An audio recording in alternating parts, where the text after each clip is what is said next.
The revelations now televised. A platform for you and I. And now look with full heart and clear eyes. Now, these are just my thoughts. Truth on how I feel on these topics I reveal. Please know my toll, I always keep it real. Can't face the word if you can't face facts. For your time, just open up your mind. That's it, just live, think big, now take that. With God in me, this here was made by design. Yeah, the revelation will be televised. REVELSations.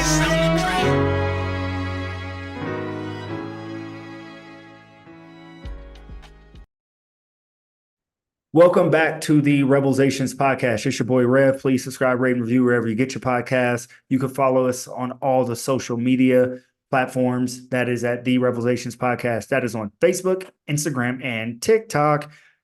So today you are going to learn a little bit about me.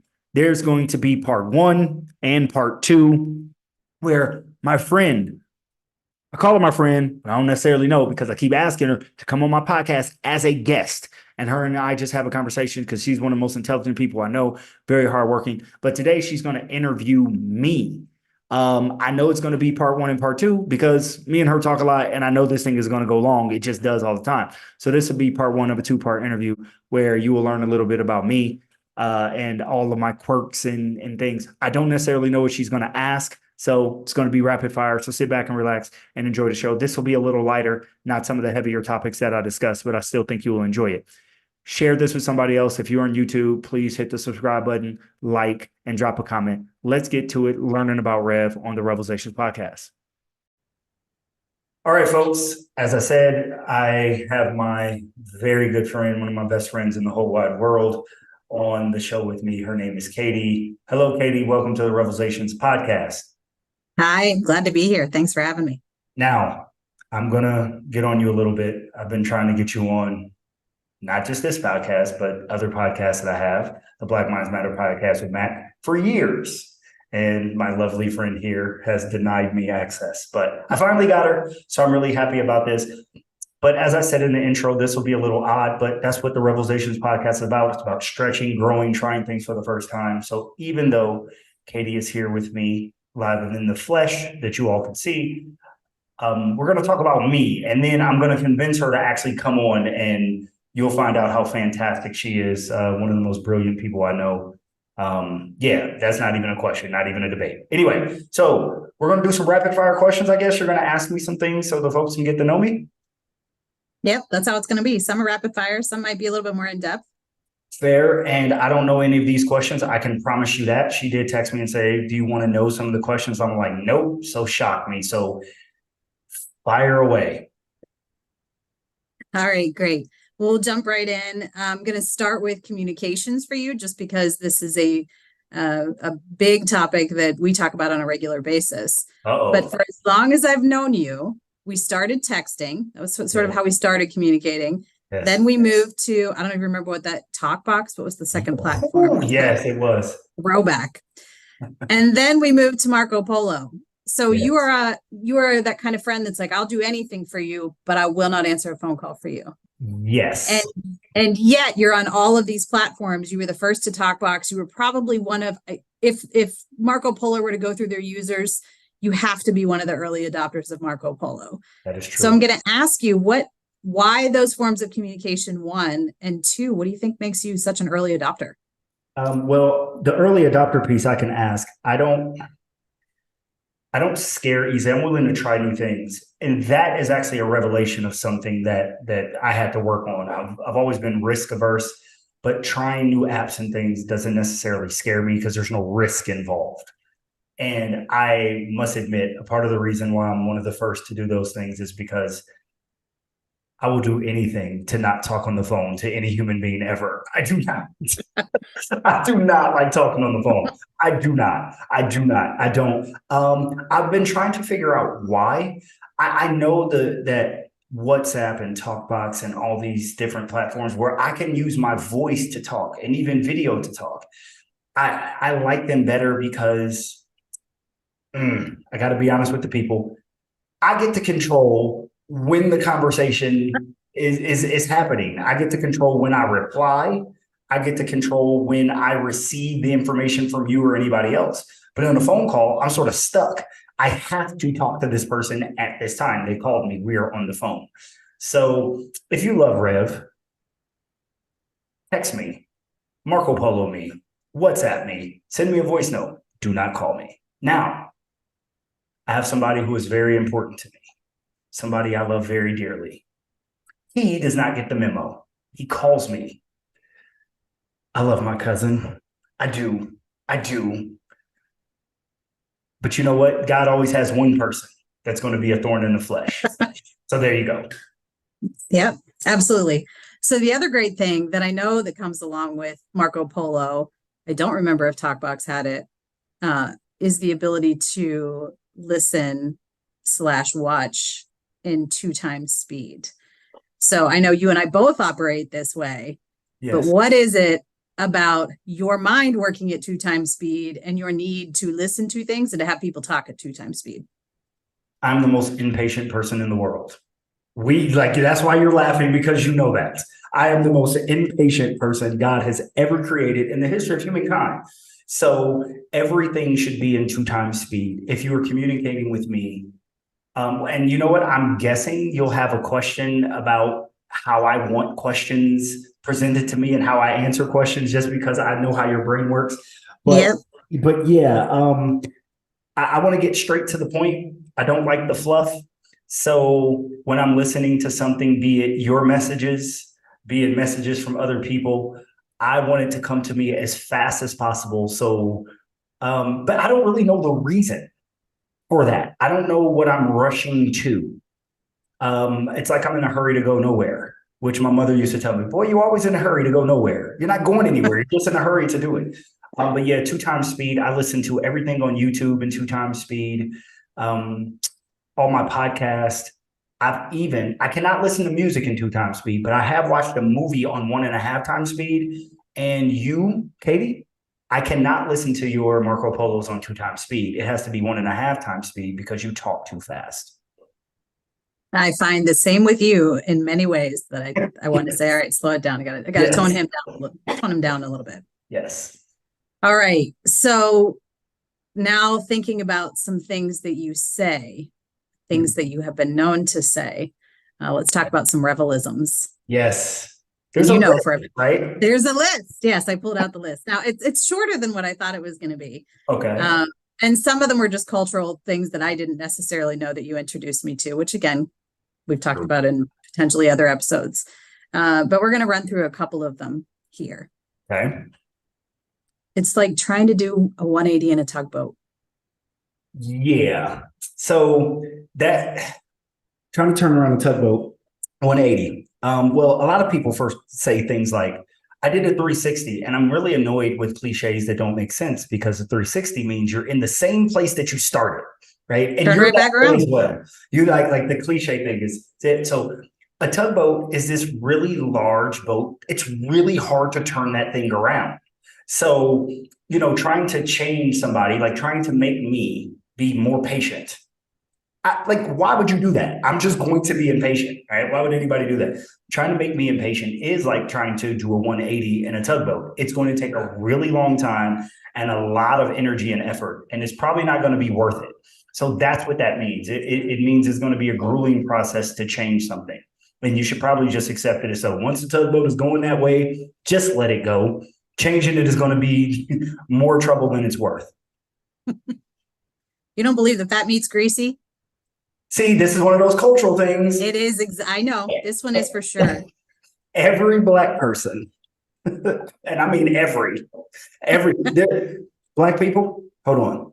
If you heard Katie say, you don't believe that fat meat's greasy, if you don't know what that means, write me and tell me you don't know what it means. Because I don't believe there's a Black human being, African-American, who doesn't know what that means. It means that you don't believe what I'm telling you is true, right?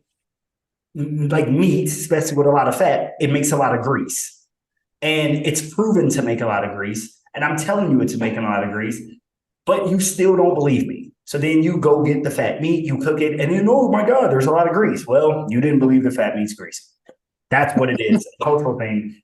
Again, every Black person knows what that means. Yep. Same with this one, I believe. Hard head makes soft. Yeah. Well, see, I don't know.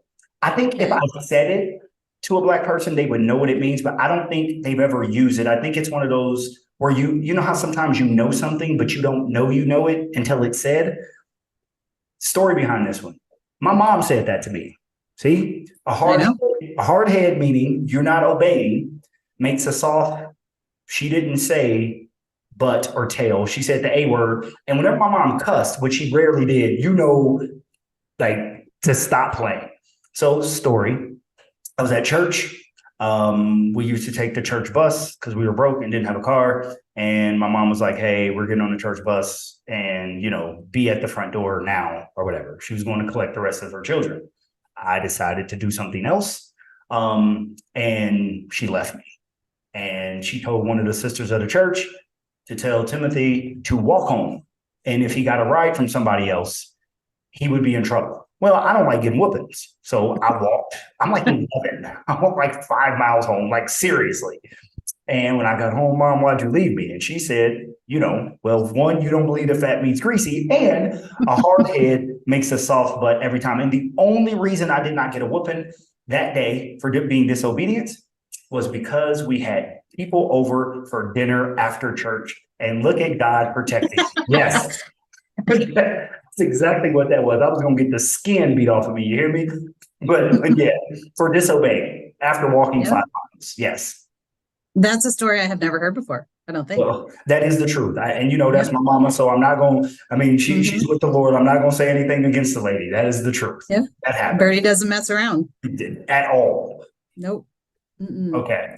All right. And my latest favorite, and I know it's a new one. Okay. Is confident as mayo, which I know you've talked about here on this podcast. Yes. Confident as mayonnaise. Mayonnaise is disgusting. Do you agree? It's so disgusting. Terrible. Awful. So now we have to pause for a minute. We have a white person that's saying mayonnaise is disgusting, and that's not normal. Like, white people love mayonnaise. Like, I do not claim all my people. Right. And there's some cultural things that I don't like, black eyed peas and some other things, chitlins and things that are associated with Black people. I don't like it. So you're a white person that doesn't like mayonnaise. But mayonnaise is disgusting. But Hellmann's does not care that mayonnaise is disgusting. They sell their product anyway. Mayonnaise is confident. Honestly, if you ask most people, I think it's a 50-50 split. Like, people like, and there's no mayonnaise is okay. People either love it or they loathe it, right? Like you and I, they really hate it. But even though people hate it, Hellmann's is still making, and I forget the number I said on the podcast, I looked it up, hundreds of millions of dollars per year, even though half the world or half the people hate it. They're confident anyway. They're like, look, we're going to keep putting out this product. Doesn't matter if people hate it. And I think confidence is a thing that is easily shaken. Our confidence as just humans is easily shaken. We live in this very critical world, and we need to be as confident as mayonnaise. That even though half the people may not like us, there's somebody out there that likes us. And just market yourself to those who do. Stop worrying about the people that don't like you and worry about the people that do like you. So be as confident as mayonnaise. Mayonnaise is gross. That's a perfect. It is. I agree. I'm not going to argue with you. It is. Not at all. But you gave me kind of a perfect lead in then to my next topic regarding confidence here that you just talked about. So you are a big fan of personal growth. You have been for as long as I've known you. Yes. Everything that you do, constantly looking to improve, think about how you can do things differently, how you can learn something new, be better. It's constant for you. So what is a habit right now that you're trying to start, and what's a habit that you're trying to quit? I want to embarrass myself, and one of the habits that I have, and which one I'm going to talk about. I bite my fingernails, and this is the most disgusting thing in the world. It's disgusting on two fronts. It's disgusting for me because I'm putting my hands in my mouth, but it's disgusting for you because I shake your hand. There you go. So everybody has my spit and saliva on their hands. But yeah, I have done that. I don't know if I told you the story of that as well, but I got that from my brother. Chef Rowdy Rob, he used to bite his fingernails, and younger brother, I didn't want to be like my older brother. I wanted to be my older brother. There's a difference to be like and to be. I wanted to be him. And this is one of the habits. Now, we know he had many habits. I didn't pick those up. Just this one was never able to stop that one. So that's the habit that I wish I could stop. And what was the other one? What was the other part of the question? What's a habit you want to start? A habit I want to start. I want to start the habit of being patient, but here's the problem with that. I don't pray for patience. You know why? Because God is going to give me things that will try my patience. I don't want that to happen. See, the only way you know you're patient if things are there to try your patience. Does that? No. So yeah, you're not ready to make that big prayer yet. Yeah. So off in the like ideological sphere of my life, I want to be a patient person. But then I'm like, nah, because then everything is slow and there's no more 2 times speed, and that doesn't really work for my life. So something I want to start doing. I want to be better at saving in general. I'm better because of you, thanks to you. I'm so much better at saving money, but I want to be even better at that. I want to live a habit of saving, if I can be honest. But I've talked about this on the Black Minds Matter podcast, which you have never come on, even though you've been invited. When mama and daddy and grandmama and granddaddy doesn't know a lot about finances, then it's hard to, pass that generational knowledge down. And thanks to you and thanks to some other friends that I've met along the way, I'm starting to have that financial generational knowledge, and hopefully I can incorporate that more in my life. So there you go. It's a good habit to have. Yes. Good. All right. So one of the things that you, I know, do as it pertains to habits and just more broadly personal growth are your mini wins, or said Timothy's way, your many wins. Look, what is the difference between mini and mini? MANY, MINI. It's the same thing. It's the same thing. Mini and many. Okay, whatever. Mini wins. Yes, go ahead. Mini wins, mini wins and many wins, however you want to say it. You've talked about those, I think even really recently on the Black Minds Matter podcast, and what they are and really where they came from. So if you could just give kind of a high level synopsis of what they are, but really my question is, how do you feel that those have changed you? Because you've been doing them for a couple of years now. Yeah, that's a fantastic question. And thank you for that. So how it came about, I want to go back as a historian. I actually found that on LinkedIn. I cannot give the man credit because I don't know his name. But it was somebody that I don't even think I was linked to. Do you follow people on LinkedIn? No, you connect.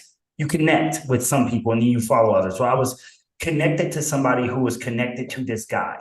This guy and they reposted his post, again, social media, whatever. So, and I saw many wins, and it was, this is a confidence builder. You can do these small things every day, and it will build your confidence. So I began to do that. And though I don't necessarily write them out today anymore, it became a habit. I do think about the many wins, like these small things that I can win during the day, these small goals or accomplishments. So, if I want to live a fitness lifestyle, for example, my ultimate goal would be the fitness lifestyle, but my mini wins would lead to that. Because when we're looking at a goal, it's daunting to see the end. But if we can do these small steps along the way, so that's what it's about. And it's helped me a lot. It's helped me become more confident as Mayo, because look at all the things that I accomplished today. It's also allowed me to, and you and I have talked about this before, you sent me a podcast on this, give myself grace. But really what I mean by that is not be so hard on myself when I fail at something or I don't accomplish one of the smaller wins, because I can always put that in tomorrow's wins, and I can go back and look at how many of the smaller wins that I've had in a row.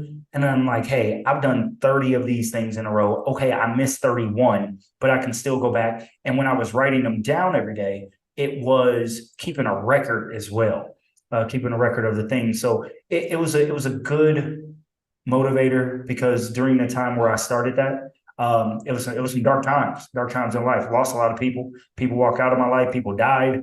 And so that was a helper, and it's good. It's a good habit to have. So people out there, pick 3 things you're going to do tomorrow that you can win. It could be something as simple as I'm going to read 10 pages in a book, to something like I'm going to say I love you to 3 people, something like that. And do 3 of those things and record it and see how you do at the end of the day, and try to do something like that every day and see how it'll change your life, because it will. Yep. Good. You talked a minute ago about Rob and how you wanted to be Rob, your brother. Yes. Yes. You don't drink. You don't Never. use any form of substance, nor have you ever. Never. And I can understand that now, certainly at our age now, but how did you not start, especially with older siblings, your friends, peer pressure? Talk to the kids now. Tell them, how did you not start when you were in high school or college or in your 20s or whatever? So a part of the problem I have, so I am really good with teenagers, especially teenage boys, because they go through a lot of things that I understand. But when it comes to substance abuse, I understand it conceptually, but I cannot relate to it. And the reason I cannot relate to it, which answers your question, is because peer pressure does not work on me.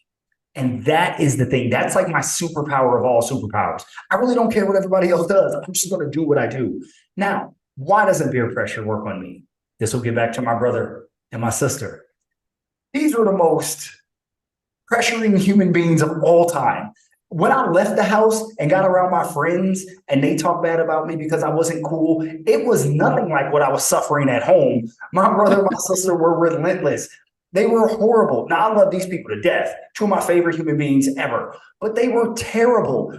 I can't even repeat. It literally would not be like politically correct for me to repeat some of the names they called me, because I wasn't participating in things that typical middle school and high school kids participate in. Like it was bad. And I was like, well, I was able to survive that. A lot of that had to do with mom and dad, who always encouraged me that you're fine the way that you are. So I was getting it at home, and it was almost like, if I could take this, peer pressure and abuse, like at home, then none of you on the outside. And ultimately, I think what happened, and what was really cool and things that I just have in my heart, is that my brother, he actually told me, he was like, man, I'm just messing with you. I'm actually happy you don't do these things, and I don't want you to do these things. So then I start wearing it like a badge of honor. Like, wait a minute, if Rob says I'm cool, then the rest of you, like it doesn't matter what you say. So it was like a grooming. It was a tough love situation, but then that turned into something that I am proud of. And I'll be honest, I've never really even been tempted. It doesn't impress me. I was talking to a lady at work today about that, and I said, I'm about as tempted to drink alcohol or do drugs as I am of licking a toilet. And there's no temptation there. And I know that's wild, but that's how tempted I am to do drugs and alcohol. And I do give that honor to God for blessing me never to have that taste or that desire. So some of it, I think, probably took, while I don't think it takes discipline now, to your point. No. I think there was probably some discipline that was involved when you were younger and around that, maybe. Yeah. But generally, you're an incredibly disciplined person, from the gym to your education to Duolingo, where you regularly are kicking my butt. You're just disciplined in whatever growth you want to do. So what advice would you give to somebody, or what advice have you given to somebody, I should ask, when they ask you about discipline and how you're so disciplined? Because I think to some extent it might come naturally to you. So a part of my other superpower. So I'm a mutant. I have 2 superpowers. Peer pressure doesn't work on me, and I'm very consistent. And the discipline comes in consistent. And the consistency is this: I don't get bored. So I can do the same thing 1,000 times in a row, and it doesn't bore me. I like what I like, and I pretty much like the same things my entire life. You know what I'm doing on Sundays during the fall? Watching the Eagles. Watching the Eagles. And I'm never missing it. And it's going to be that, good or bad. So everybody knows. And they're like, is it predictable? I would say, no, it's consistent. I think predictability is like something like, I'm going to buy a woman I'm dating a rose every Friday. That's predictable. She can predict that. But consistency is being a consistent person. And that does come from discipline. Some of it does come naturally, I will admit. But it also is a mindset that I have a goal. These small steps are going to help me reach that goal. I can't let anything get me off of my square or get me off of my path for that goal. And I know that I'm not, and you're not going to like when I say this, because I know you and I know how you defend me. I don't think I'm talented. So I just have to outwork everybody. But that's how I feel about myself. So since I don't feel I have natural talent, I have to out consistency you and out discipline you in order to compete with you. So it's all of these things in the mind. And I tell people that and I have advised, high schoolers, adults, that consistency is the key to every successful person. I don't know, some people may have, like the richest people or the most successful singers and things. I say the one thing that they all have in common is consistency. Consistency is an ingredient in all success, and all sustained success, I should say. Sustained success. And consistency is just being okay with doing the same thing over and over that will lead to your success. It's like tying shoes. We do it every day, right? We don't think about it. We just do it every day. But tying the shoes leads to a successful day because now your shoe isn't falling off. Now you're not hurting yourself, spraining an ankle because you have a tied shoe. I know that sounds weird, but the consistency. So just like you're consistently tying your shoes every day, whatever it is going to take for you to reach your goal, if that's working out, if that's saving money, if that is becoming a scholar, it's not about the end goal. It's about the process, and the process is being consistent, and the consistent will lead to discipline. Well, I'm going to give you props for not just the consistency and the discipline, but also your ability to out analogy anybody, I think, across the board. I think it doesn't matter what it is. Somebody else provides an analogy. He's like, no, wrong analogy. The better analogy is A, B, or C, typically.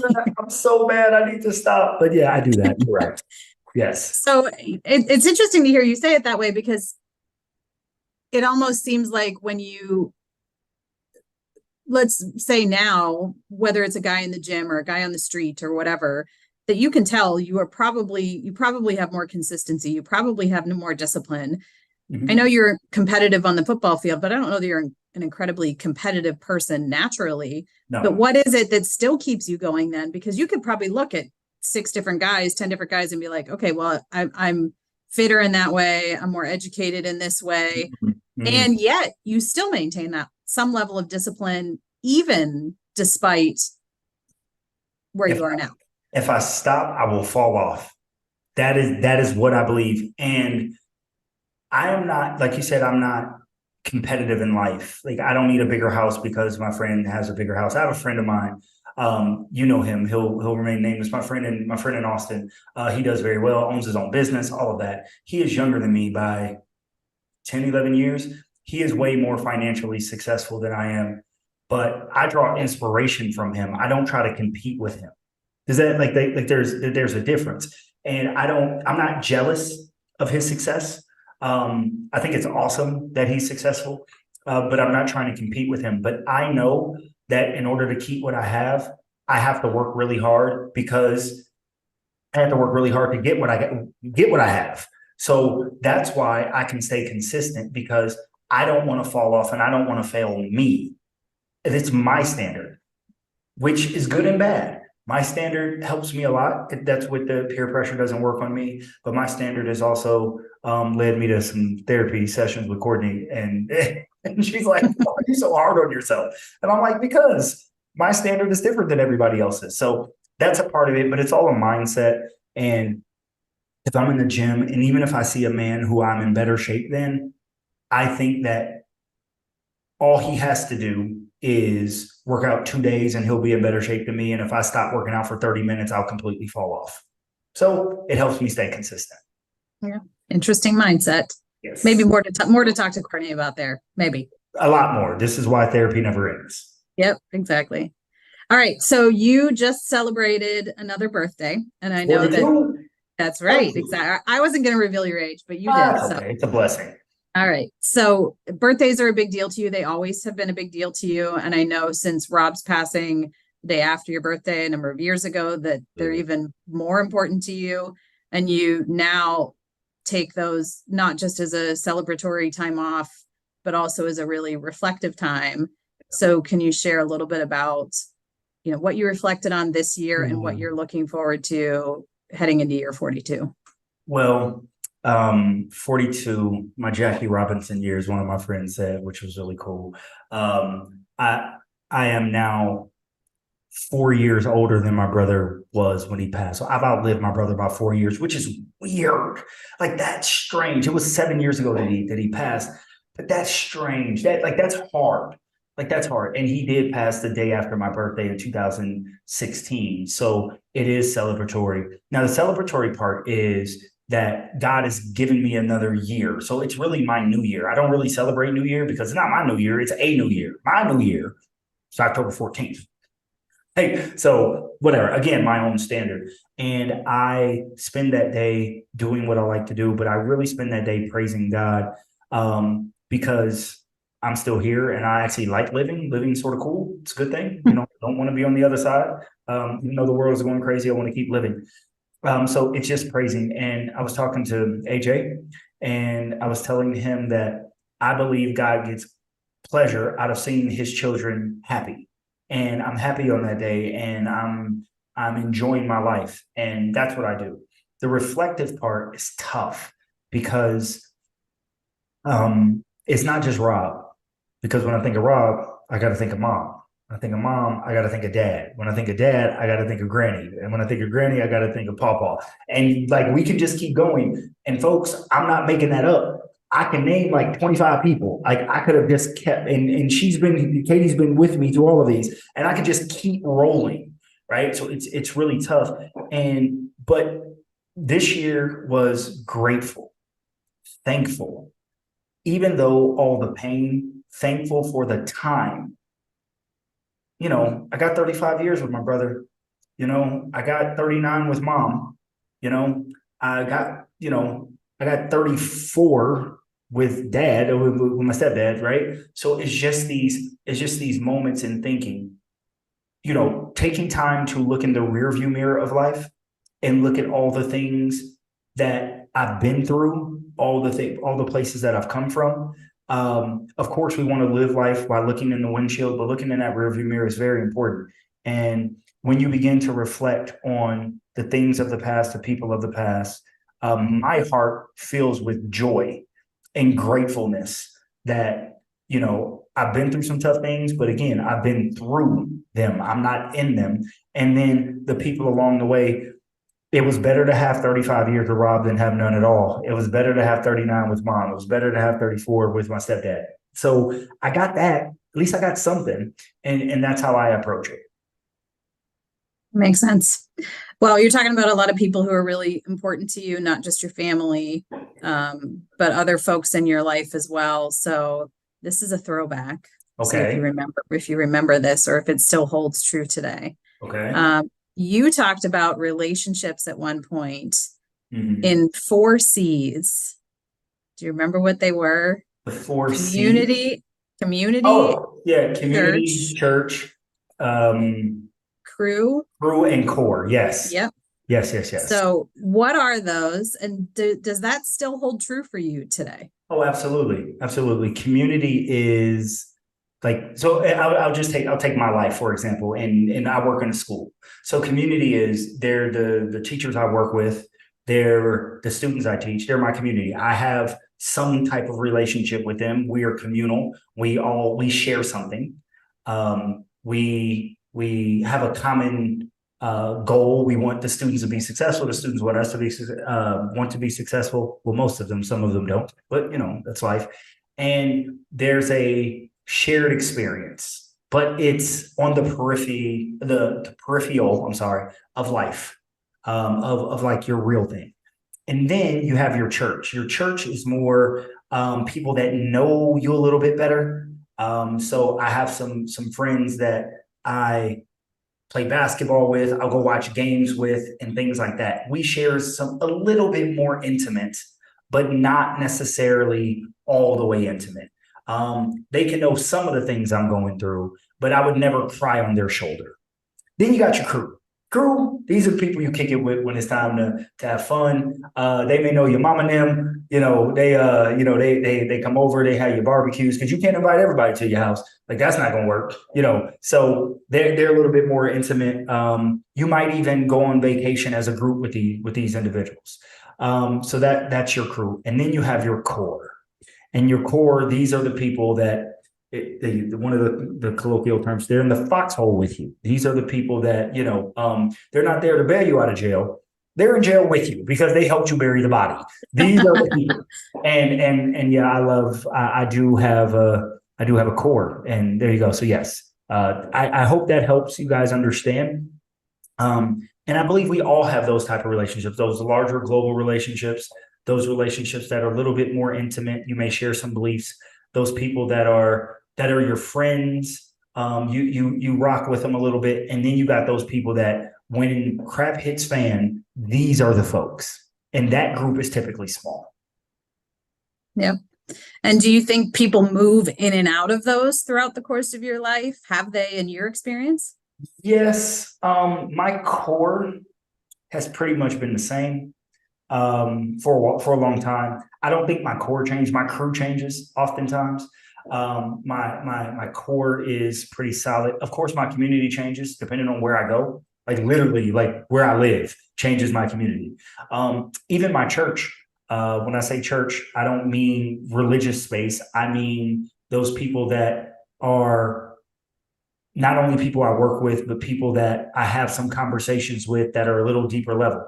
That changes. But I don't think my crew changes some, but not much. But my core definitely does not change. At least mine. Other people's do. But yeah, it doesn't really change much. But I will say this about the core. There were some people who I thought were in the core, but they were actually only crew members.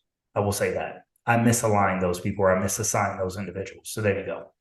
Yep. Hard lessons to learn, for sure. Yes. Hard lessons to learn. Yep. All right. The opposite of hard lessons to learn. Okay. You get to be king for a day. King For a day. You get to be king for a day. You get to make up any rules for humanity you want to, Ooh. but only in certain categories that I'm going to give you. We can talk about some other ones after this. Okay. So I'm going to give you a category, Okay. and you can pick one rule that all of humanity has to follow in this one category. Okay. I'll give you. Okay. The first one. We've never Air had travel. this. Hold on a second. We've never had this type of conversation. Like, have we? I don't believe so. Well, we've had enough of the conversations about the topics I'm going to give you. Okay, fair enough. Let's go. All right. King for a day. You get to make up one rule for all of humanity as it pertains to air travel. Okay. See, now, and I only get one rule.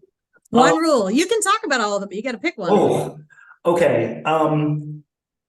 One rule of air travel. One rule. Oh my God, there's so many. Like boarding and deboarding the plane. This is the stupidest thing in the world. This is the slowest process ever.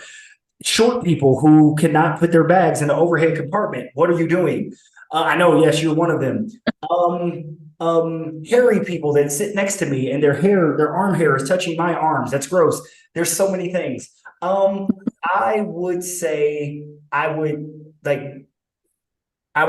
since I'm the king, I would make boarding and deboarding the plane a more pleasurable process. That is the worst thing in travel. It is the worst. It is the absolute worst. And you know that it's the worst. You know that it is. It takes entirely too long. People don't know where their seats are. And it's like, how do you not know where your seats are? It says it on the ticket. Like it literally says like 13F. Go sit your booty in 13F. Like it's so annoying. But yeah, that's what I would change in air travel. Yeah. See, I think God is giving you those chances for patience, and you're like, no, I'm going to change it if I were king. Right. All right. Second scenario. Make up any rule for humanity on living in your hometown. Don't do it. There it is. You're not allowed. You are not allowed to live where either you were born or where you grew up most of your life. So for me, Alton, Illinois, Champaign, Illinois, I cannot live there. No, and I won't live there. Now, I'm on the king of my life. I'm not coming back. Like, I'm just not. So, and you know that I'm not coming back. And yeah, so yeah, you can't. You have to go because you will grow. That's it. They have to go because you'll grow. Yes. All right. Driving in Texas. Well, I mean, in Texas. Well, I mean, in general, turn your car, just turn. Like, do you have to stop your car to execute turn? Like, is that a thing? I think most people feel like they have to stop their car. It's the most annoying. Turn your car, turn. For the love of Christ, turn. And let's see, but it's sort of turning, so maybe it's 2 rules. Turn your butt out of the fast lane into the slow lane, get out of the way. It's like, it's still turning, so all turning must happen faster. Like, don't just ride in the left lane. Turn yourself to the middle or the right lane and get out of the way. These are turn and move faster is your rule. It's not what I would have expected you to say, but what mostly because I think you dodged the rules. Well, no, I mean, I think that's fair. I just think you merged the rules pretty well there into one that works. Still turning. It's turning. Yep. All right. On answering yes or no questions, the proper way to answer a yes or no question. Answer the yes or no question with yes or no, then give your explanation. This is annoying. It's the most annoying thing ever. I asked you, do you want it or do you not? This is a yes or no question. Well, I was thinking, and the other day I had one. I didn't ask any of that. I asked you a yes or no question. Answer the question. Give me the answer, then the explanation. Because once you give me the answer, I don't really care about your explanation anyway. And I just put this one out. I got what I got, and I'm on my way. Thank you. Again, running to nowhere. I think for all the podcast listeners, this is the segment where you turn into the YouTube to watch your facial reactions when I ask the question. Yes, because I have a visceral reaction to people not answering my question. And you know what? I do ask a lot of yes or no questions. I ask a lot of them because that's all I really want to know. Sometimes they're not even yes or no questions. Sometimes they're like 1, 2, 3, or 4. Pick your answer. Pick your answer. It's a very, you're not an essay kind of teacher. You're a multiple choice kind of teacher. Pick your answer. Yes. Mm-hmm.